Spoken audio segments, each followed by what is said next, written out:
Stop for a moment, my child.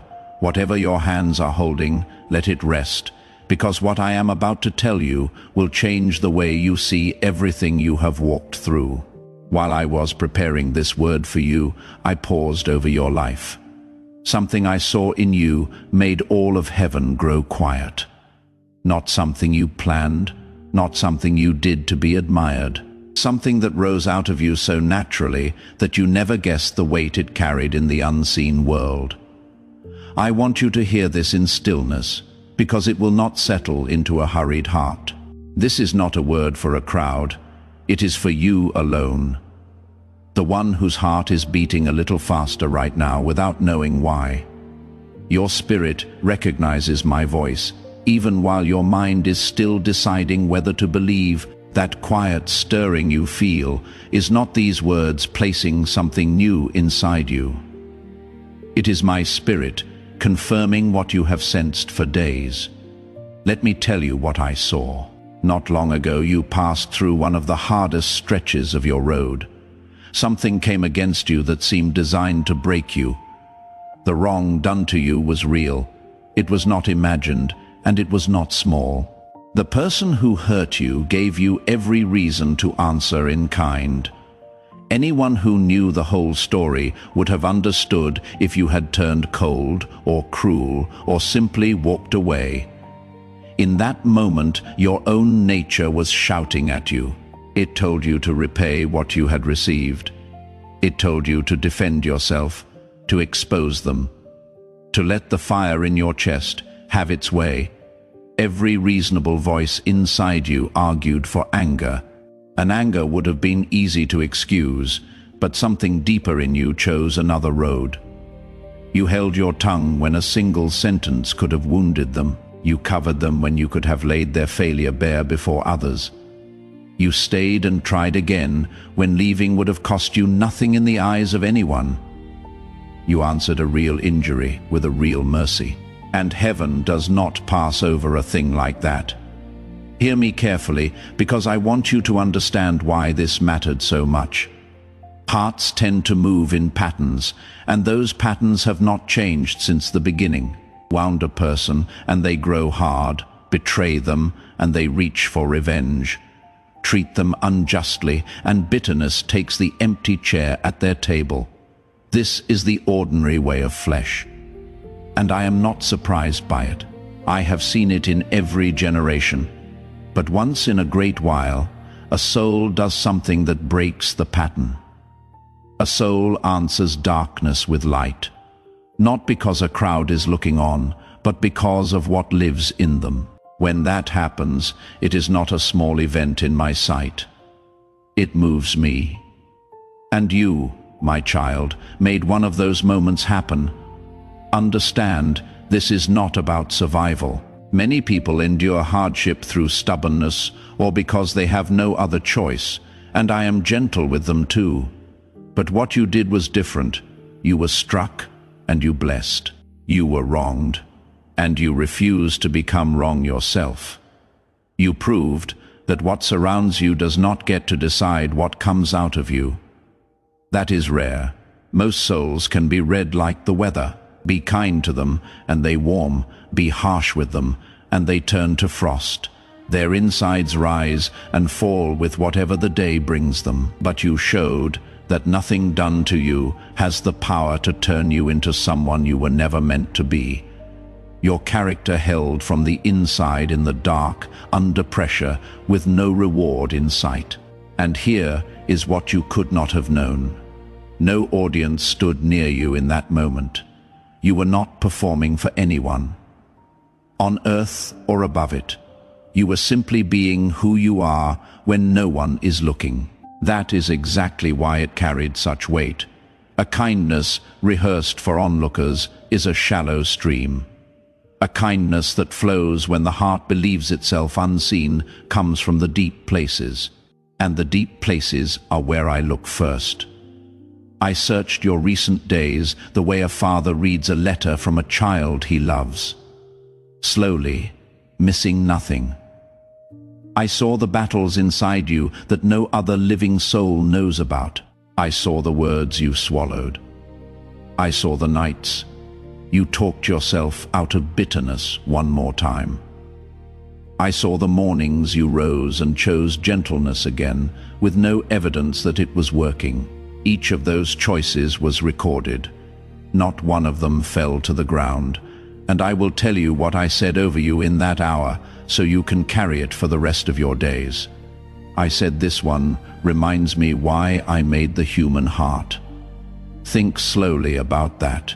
The one who spoke light into being, who set the stars in their courses and measured the waters in the hollow of his hand, looked at your hidden choices and was moved. Even my messengers, the mighty ones who stand in my presence and carry out my commands, cannot do what you did.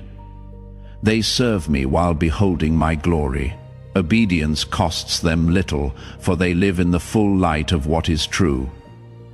But you serve me from behind a veil. You cannot see my face. You chose mercy without proof that mercy would win.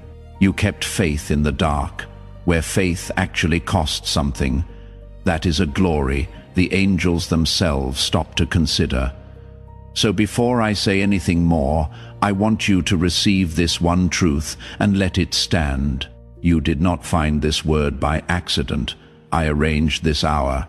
I guarded it so that nothing would pull you away, because what I still have to say to you carries both a promise and a hard word, and you will need to hear them together. If you know somewhere beneath all your doubts that this word has found the right heart, then speak your Amen to me now softly, as a child answers a father in the dark.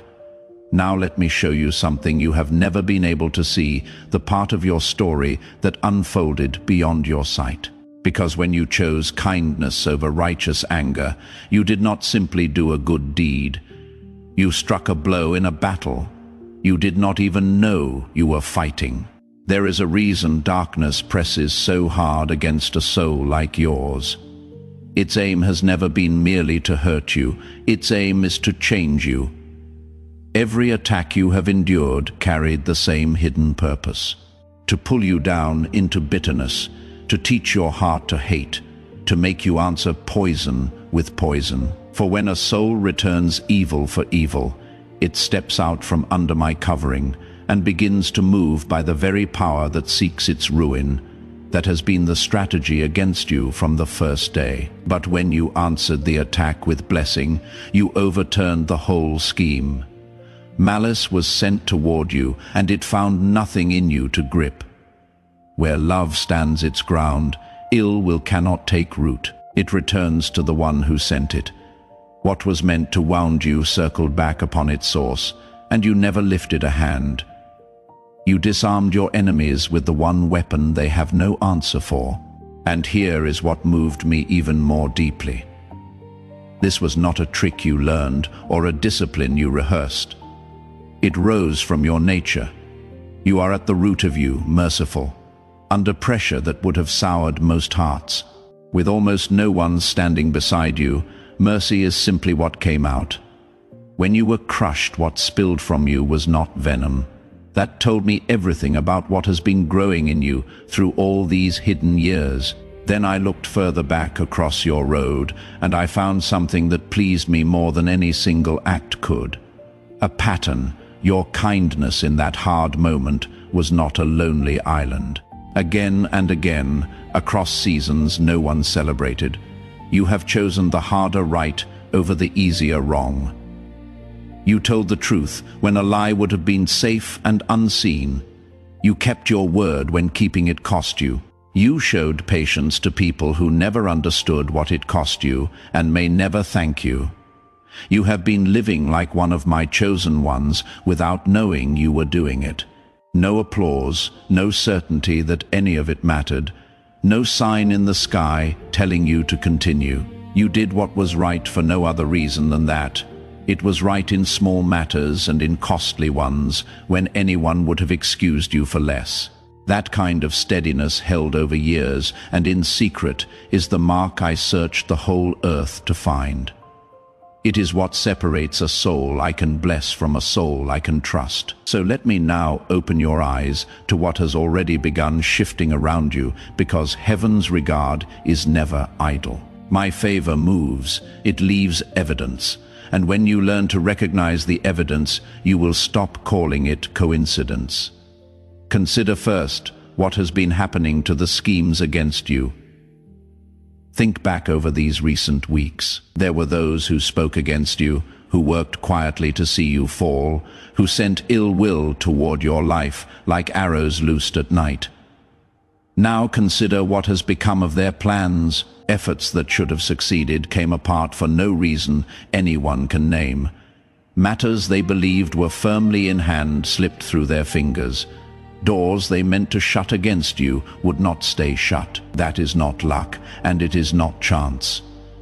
When I am moved by a soul, my protection around that soul thickens like a wall. Arrows do not merely fall short of it, they turn. The trouble your enemies intended for you has been arriving at their own gates, and they cannot understand why. You may have noticed it already and wondered at it quietly. Now you know what you were seeing. Consider also the peace that has been finding you in the middle of the storm. By every reasonable measure, the weight you have carried lately should have flattened you. There were days when the ground shook under everything you had built, when anyone else would have been swallowed by dread.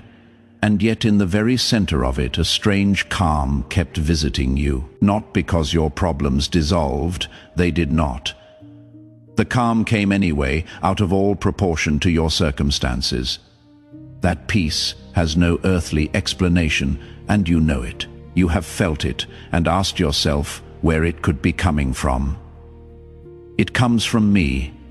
It is the quiet that settles on a life when heaven is leaning close. I set it upon you like a hand on the shoulder of a soldier, so that you would know before any other proof arrived that you are not walking through this season alone. And there is more evidence still, which I will show you in a moment. Signs already present in your days that you have not yet read rightly. Your eyes are being opened in this very hour. But before I go on, I want something to be settled between us, plainly and without hurry. Everything I am telling you asks for one response. Not excitement, not curiosity, but trust. The kind of trust that keeps listening when the word turns hard and keeps standing when the promise seems slow. I am not asking you to feel something. Feelings rise and fall like tides.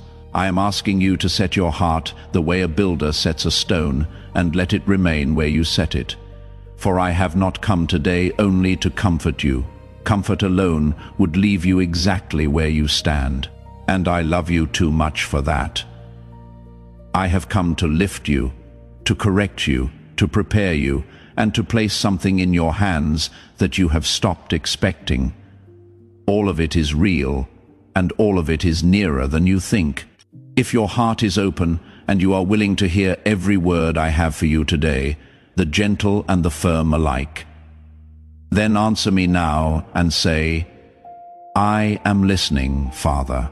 Then hear the rest of the evidence, because your life is already speaking, and I want you to understand its language. Notice how your seeing has sharpened. Decisions that once left you tangled for days have begun to resolve themselves quickly. Questions that sat in fog are standing now in morning light. You have found yourself simply knowing things, not through any voice from the clouds, but through quiet impressions, sudden understanding, a sureness in your chest that keeps proving right. That is not your imagination improving. That is my counsel reaching you along a channel that has been swept clear. I am guiding you more closely than before, and this is only the beginning of it. Notice, too, who has been leaving. Certain people have drifted out of your days, and certain doors have closed with a finality that startled you. Companions who drained you are gone. Arrangements that quietly held you back have dissolved. At the time, some of those departures stung like loss. But look again, with the eyes I am giving you. I have been clearing the ground. A new season requires a cleared field, and I have been removing one by one whatever could not travel where you are going. Do not chase what I am carrying away from you. My hand is in the removal as surely as it will be in the arrival, and notice the sense that has been growing in you that something is near. You have felt an expectancy you cannot name, a leaning forward in your spirit. The way the air changes before rain, you have tried to dismiss it as wishful thinking, but it will not be dismissed. It returns at quiet moments and stands beside you. Trust it. Your spirit is sensing what your mind has not yet been told. Something is indeed approaching your life, and it is connected to everything I have been telling you in this hour. Now, before I open the next door of this word, I must speak to you about trust, because trust is the hinge on which everything ahead will turn. And trust, my child, is not proven by feelings. It is proven by the open hand. Long ago, I sat across from the treasury of my house and observed the people bringing their offerings. The wealthy came in their fine robes and gave from their overflow, and it cost them nothing, and it moved me not at all. Then came a widow with 2 small coins, all she had in the world, and she laid them down and walked away without ceremony. Heaven still tells her story. It was never the amount that stirred me. It was the open hand. An open hand is the sign of a heart that has stopped guarding itself against its own father. My child, I am asking you to place a portion of what you have, something of real weight, upon the altar of this work, as gold laid on the scales of this calling. Let it be a seed sown into deep water, an offering set on stone, not held back in fear. This is proof that your trust rests in my hand to provide, and that your heart no longer clings to lack. What you release in faith does not leave your life. It moves ahead of you into the harvest I am preparing. Understand what is really happening when a hand opens. It is not a transaction, and I am no merchant. It is a posture of the soul. The clenched hand says, my security lies in what I can hold. The open hand says, my security lies in the one who holds me. Between those 2 postures runs the whole difference between a life of quiet fear and a life of quiet power. I am forming the open hand in you, not only toward provision, but in every room of your life, because a hand that has learned to release is the only kind of hand that can fully receive. Abraham stood on a mountain with everything he loved bound upon the stones, and he did not withhold. And when I saw that his heart kept nothing back from me, I swore to him a blessing that is still unfolding upon the earth to this day. The measure of his trust became the measure of his inheritance. It has always worked this way in my kingdom, not because I need anything from your hand, for the cattle on 1,000 hills are mine, but because your release makes room. What you cling to stays the size of your grip. What you entrust to me enters my economy, where seed becomes harvest and 2 coins outweigh a treasury. So let this settle in you gently. I am not asking you for proof of your love. Your love is already known to me. I am inviting you into freedom, the freedom of a soul that has stopped negotiating with fear. Fear whispers that there will not be enough, that tomorrow must be hoarded against. That safety lives in the storehouse. But you have seen by now where fear leads. It leads to shrinking, and you were not made to shrink. Now, having spoken of trust, I must go further in, because this hour holds more than affirmation. I told you at the beginning that I carry 2 words for you today. The first you have been hearing. Heaven has been moved by you.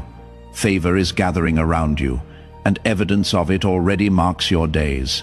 That word is true, and nothing I say next will take 1 grain of it away. But there is a second word, and it is a firm one. I will not soften it, because you need it whole. A father who stays pleasant while his child drifts toward a cliff does not love that child. My firmness is my love wearing its working clothes. Something has happened in your life that must be set right. And I intend to set it right today, in this hour, before the blessing I have described comes into full view. Do not be afraid of what comes next. Correction from me never arrives to crush. It arrives to rescue. Stay with me now, exactly as you have stayed this far, and let me say the hard thing and the beautiful thing in the same breath, for they belong together, and both of them carry your name. Hear now the hard word. There was a moment not long past when you made a choice your own heart warned you against. You knew the line was there. You felt my hand pressing gently against your will in that moment, a resistance you could not explain, and you moved forward anyway. I was not absent when it happened, and I was not silent. Heaven saw it, and heaven does not pretend. Do not rush to defend yourself. Do not reach for the explanations you have been quietly rehearsing. I have heard every one of them already, and I know the truth that lies beneath them. This hour is not for argument. It is for honesty, and honesty is the only thing I require of you right now. Understand how it truly happened, because it did not begin where you think it began. It did not begin with your hands. It began with a thought. A thought arrived at the door of your mind, and it did not carry my peace, and you knew it did not. But instead of turning it away, you gave it a room to live in. You returned to it. You let it stay past the hour when you knew it should go, and the thought became a leaning, and the leaning became a decision, and the decision became an act. By small degrees, the way it always happens, no one falls all at once. They drift one quiet warning at a time, each one a little easier to ignore than the last. And when it was done, you felt the change at once, though you told no one. The peace inside you turned unsettled. Your prayers grew heavier in your mouth. A low restlessness followed you from morning into night, and you called it stress, and you called it weariness. But your spirit knew its true name. That churning was your own heart telling the truth while your lips stayed silent. Now hear what my firmness is aimed at, and hear it clearly. It is not aimed at you. It is aimed at the road you had stepped onto, and at the slow ruin I could see waiting further along it. A shepherd who sees a wolf circling his flock does not whisper, he shouts. The sharpness in my voice today is a shepherd's shout, and every edge of it is protection. And mark this as well. I do not correct what means nothing to me. The field a farmer has given up on is the field he leaves alone. The one he walks, clears, and prunes is the one he expects a harvest from. You are being corrected because you are valued. This firm word is itself the proof that I have never let you go. Let me also tell you what your stumble did not do. It did not cancel your calling. It did not lower your worth by a single measure. It did not make me love you less, and it did not make me turn my face away. What it changed was your direction, and direction is what I have come to set right.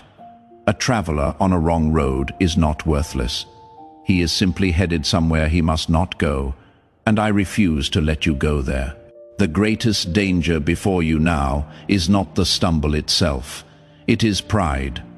Pride will tell you this word belongs to someone else. Pride will murmur that it was not so serious, that everyone does it, that you can quietly manage it alone. Pride has walked stronger souls than you into places from which they never returned. Do not let it speak for you today. There is a weight resting on you as you hear this. I know you feel it. It is not condemnation. Condemnation crushes a soul into the dirt and leaves it there. What you feel is conviction, and conviction is a mercy. Confusion wanders in circles for years, but conviction points to one thing and says, "Here, this is the matter. Deal with this." I have made it that clear because I refuse to let you miss it. Remember the Shepherd King? He fell far harder than you have.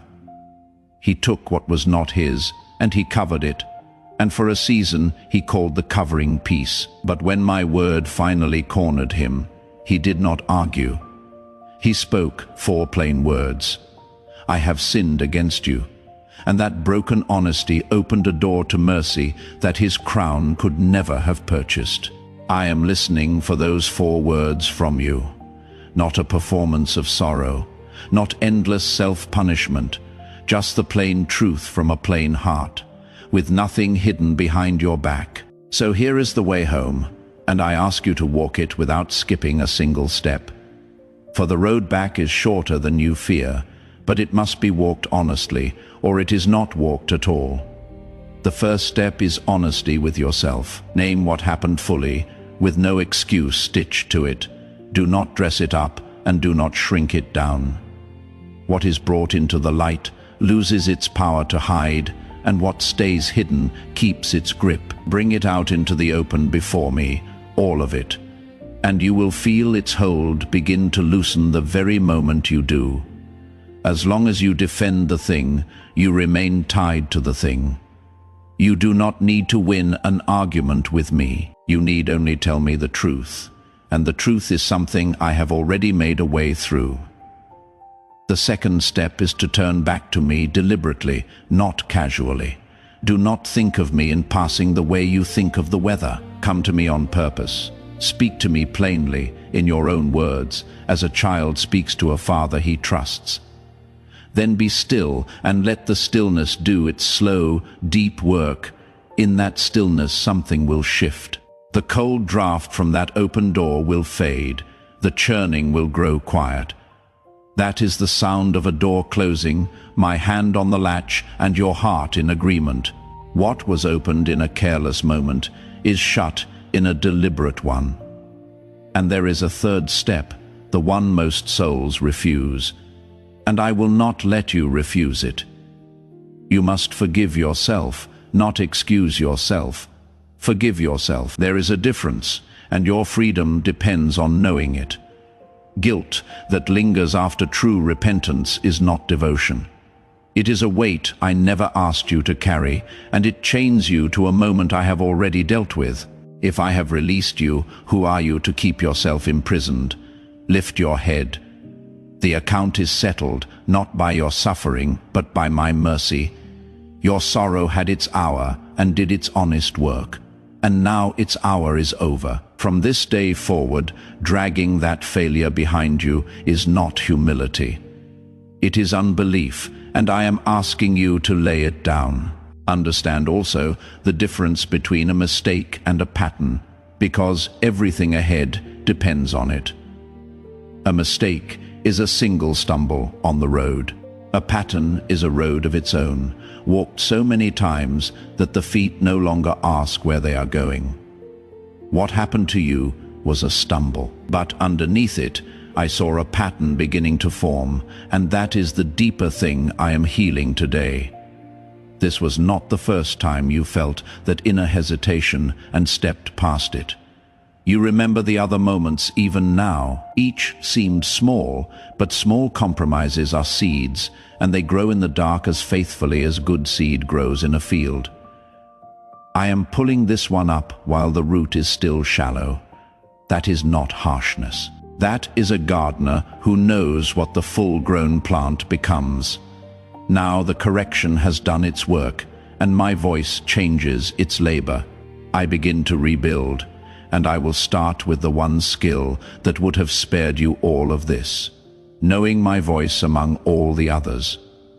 Listen carefully, for what I teach you now will guard you for the rest of your days. My voice is not hard to find. It is only easy to drown. I speak in the quiet nudge before a decision. I speak in the sudden caution that has no visible reason. I speak in the thought that arrives carrying calm instead of pressure. You have heard me far more often than you realize. The work now is to know that voice so well that no counterfeit can imitate it. The way a shepherd's own flock will not follow a stranger. Here is the first mark of my voice, and I want you to hold it for the rest of your life. My guidance carries peace, not always comfort and not always ease, for I sometimes ask hard things, but even my hard words arrive on steady ground. When peace is present, you may move. When peace lifts, stop where you stand. Peace is not merely a feeling I give you. It is a signal I speak through. You felt that signal leave you in the very moment we have been speaking of. One breath, there was stillness, and then there was churning, and you moved anyway. Never again treat that churning as a mood to push through.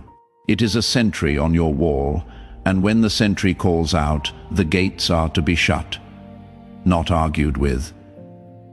Here is the second mark, my voice leads. It does not shove. The pressure that says now, quickly, before you think, before you pray, that urgency is almost never mine. I created time, and I am never late within it. When something is truly from me, it survives a pause. What cannot survive a pause was counting on your haste, and whatever counts on your haste fears your clarity. So build the pause into your life. Before the decision, before the answer, before the step, be still for one moment and ask me. Sometimes a single honest breath is enough for the fog to lift. The stumble we have dealt with today happened in the space where that pause should have been. Guard that space from now on as you would guard a treasure, because that is what it is. Now, hear me about your attention. For your attention is the gate of your whole life. Whatever you behold, you are slowly shaped by. Whatever you nourish grows, and whatever you starve weakens. There are voices and influences near you that seem harmless on the surface, yet each one leaves a residue, and residue builds. Some of what you have allowed close to you lately has been pulling you off course by slow degrees. I am not asking you to fear the world. I am asking you to keep the gate. Ask of everything that wants your attention one simple question. Does this leave me nearer to my Father or further away? The answer will come quicker than you expect. What you have lacked was never discernment. It was decision. Some things will need to be stepped away from, and I will show you which ones. Do not mourn them.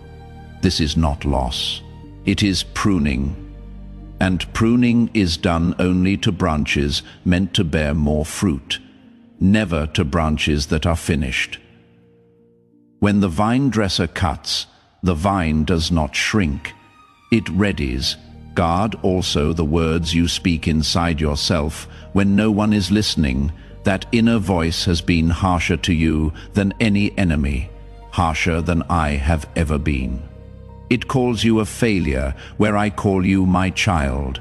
It rehearses your worst day on an endless loop while I have already thrown that record away. From today, when that voice speaks, answer it with what I say. Let your mind be renewed until your thoughts tell the truth, for that is what transformation actually is.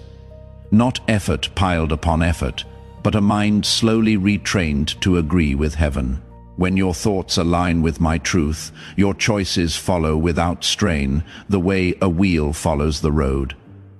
Fix the spring, and the stream runs clean. And one word about discipline, because that word has been soured for you. And I want to restore its taste. Discipline is not restriction. Discipline is consistency, nothing more. It is choosing the same right thing on the gray, ordinary days that you chose on the shining ones. No one drifts into steadiness. It is built one kept moment at a time, and I am building it in you now. You will not feel strong at first, and that is not failure. Strength of this kind grows as an oak grows, without noise, without a single dramatic day, yet immovable once the years have done their work. If you receive this correction with an open heart, and you are willing to be trained by it, Whisper to me now, Father. Teach me, I am yours. Now I must speak of the years, because the years have been a quiet wound between us. You have questions you stopped asking out loud. You buried them under politeness in your prayers, but I heard them anyway. Why has it taken so long? Why them and not me? Why do the ones who never sought you seem to run ahead while I stand still? You have stood at celebrations for people who began long after you and arrived long before you. You clapped for them with an ache behind your smile. You spoke blessing over them with a voice that did not shake, and then you went home and sat in the quiet and wondered what was wrong with you. I was present for every one of those evenings. Not one of them escaped me, and there were harder nights still. Nights you wondered whether you had misheard me all those years ago. Nights you turned the old promise over in your hands like a coin you could no longer spend. You never said it in those words. You did not have to. So let me answer the buried questions now. Plainly, as a father answers a grown child, the delay was never absence. There was not one day of those years when I was elsewhere, and the delay was never rejection. You measured my silence as distance, but it was nearer to the silence of a craftsman bent over his work, too intent to speak. Think of a field lying fallow through a long winter. To every passing eye, it is doing nothing. In truth, it is doing some of the most important work of its life. The ground rests and mends. What was spent is restored, and when sowing finally comes, that quiet field outbears every acre that was never given its season of stillness. Your hidden years were not empty years. They were fallow years, and the difference between those two words is as wide as a harvest. Think also of how a great house is built. For months there is nothing to admire. The work goes downward before it ever goes upward. Deep cuts into unseen ground, stones set below where any guest will ever look. A passerby sees a hole and calls it failure. The builder sees a foundation and calls it wisdom. The higher the walls are meant to rise, the longer the unseen work must take. Measure your years of obscurity by that rule and read them again. And those doors that closed against you, the ones you knocked on until your hands ached, you grieved them as losses, and some you have grieved for years. But I stood on the other side of those doors, and I saw what waited behind them. Had certain ones opened, you would have entered seasons that would have cost you far more than the delay ever did. I did not fail to open them. I refused to. There is a love inside a refusal that can only be seen from further down the road. As for the ones who ran past you, release them. Their road is not your road, and their harvest is not your harvest. The vine does not envy the wheat for being gathered first. Each is brought in at its own appointed time, and the later gathering is not the lesser one. Often it is the opposite. What ripens longest keeps longest. Let that settle your heart about every name that has ever made it ache. Here is what those years actually built. Since you could not read the ledger, they built a compassion in you that ease could never have produced. You notice the overlooked now because you know that seat. They built an endurance that does not snap at the first contrary wind. They taught you to keep trusting me with empty hands, a lesson the early blessed rarely learn. These are not consolation prizes. These are the exact tools of the assignment ahead of you. And one more thing the long road proved, and I want you to hear it named, you stayed. Bent, questioning, tired, sometimes barely, but you stayed. Do you know how rare that is?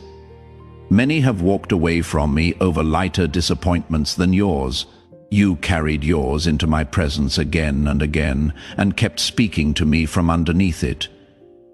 Heaven does not overlook a faithfulness like that. It is written where nothing is ever lost. And now I tell you what this whole day has been leading toward. The fallow season is closing. not winding down slowly over years. Closing the field has rested long enough. The foundation is cured and will bear the weight it was dug for. What I set in motion before you ever knew to ask for it is arriving at its appointed hour, and no hand in heaven or on earth can hold it back now. This is why the correction could not wait. This is why I interrupted your day, and why my voice has carried such fire. A man may drift in the middle of a long, flat road and lose little. He must not drift at the bend. You are at the bend, my child. Everything I have taught you in this hour, the honesty, the pause, the guarded gait, the steady discipline, all of it was fitted for what stands just ahead of you. I know the years have taught your heart to flinch at hope. I know you have braced yourself before, only to stand down again. So I am not asking you to summon a feeling. I am asking for something smaller and far greater. Take my word against the evidence of the years, on the strength of my voice alone, the way a sailor trusts the star he cannot touch. Then hear what is coming, because I do not send my children toward a horizon without telling them what to look for. The blessing I have prepared arrives in 3 streams, and when they reach you, you will recognize my hand and not call it luck.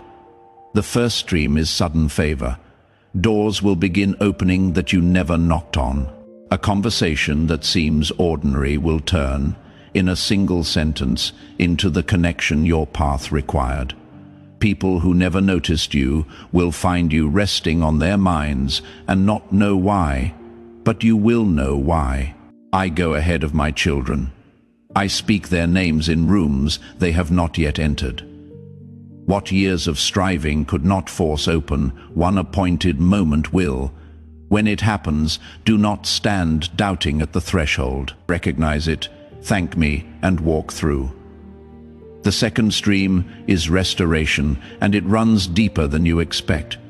Things that were taken from you are coming back, and they do not return as they left. They return increased, the way seed returns as harvest. The seasons the devourer consumed, I am repaying. Even dreams you buried will stir. There is a vision you once carried that circumstances put into the ground years ago. You mourned it and moved on. But in my hands buried, things have a way of becoming planted things. It is rising again, and it rises in a wiser form, fitted to who you have become. Yet understand the boundary of this promise. I restore what I ordain, not everything you have lost. What was removed from your life as a protection will stay gone. The third stream will surprise you most. Because you have lived without it so long, you have forgotten its taste. Deep peace. The tight band across your chest that you now call normal. The knot beneath your ribs that never fully unwinds. The thoughts that circle your bed at night like birds that will not land. I say to all of it, this is not your inheritance. A morning will come when you wake, and the dread that usually greets you simply is not there. And the accusing voice that has trailed you for years, telling you that you are too late, too flawed, too far behind. Its time is up. It will be crowded out by a truer voice saying what I have always said over you. You are mine, you are called, and no one is behind who walks in step with me, and mark my word about timing. I will not have you waiting vaguely. Look for the first evidence before this present season turns. Not the whole harvest at once, but the first fruit, the early sign, the unmistakable touch of my hand telling you the weather of your life has changed. When you see it, remember this hour, and remember that I named it before it came. When the streams begin to flow, remember what wells are for. This blessing is not sent so you can build a higher wall around a fuller house. It is sent to pass through you. There are people near you still, deep in their own long winter, the ones you love, the ones you carry in prayer, whose names you have laid before me more often than your own. Your task is not to be their savior, it is to be their signpost, a living answer standing where they can see it. Some words are preached, the best ones are lived. The measure you use for others becomes the measure used for you. Pressed down, shaken together, running over one caution, and receive it as tenderly as I speak it. When favor comes quickly, the old pattern will whisper that you no longer need the pause. The stillness, the daily returning to me. Full hands drift more easily than empty ones. Keep the same nearness in harvest that you learned in famine, for the goal was never the streams, the goal was always the fountain. If ever you must choose between what fills your hands and what fills your soul, choose me, and you will find you have lost nothing worth keeping. And here is the final truth. The ground beneath every word of this day. You are chosen, not vaguely favored, not one face lost in a crowd. Chosen deliberately, by name for work that fits no other life but yours. Being chosen is not a decoration. It is an assignment. Consider whom I have chosen before, a stammering fugitive to stand before a king. A shepherd boy overlooked in his own father's house. A fisherman whose courage failed him in a courtyard. I have never chosen the polished. I choose the willing, and I do the polishing myself, often through the very corrections they feared would disqualify them. That is what today was. The fire in my voice was not the fire of rejection. It was the fire a refiner keeps close to the silver he intends to use. The tests will come. I have never lied to you. The old thought will knock again, wearing new clothes. When those days arrive, do what you have learned. Stop, breathe, turn your heart toward me and wait for the steadiness. If peace holds, walk on. If peace lifts, stand still, though the whole world calls you foolish for standing. And if you stumble, do not vanish from me for weeks as you once did. Come at once. Come mid-fall if you can. For the door between us is never locked from my side. So rise now, my precious child, lift your head, square your shoulders, and step back into your life as one who has been sent, not merely dismissed. I am before you to lead, behind you to guard, and within you to make you able. Not one day of what is coming will you walk alone. I have spoken, and my word does not return to me empty. If you are ready to rise and walk with me into everything I have prepared for you, declare your Amen now, and let it stand as your answer. You,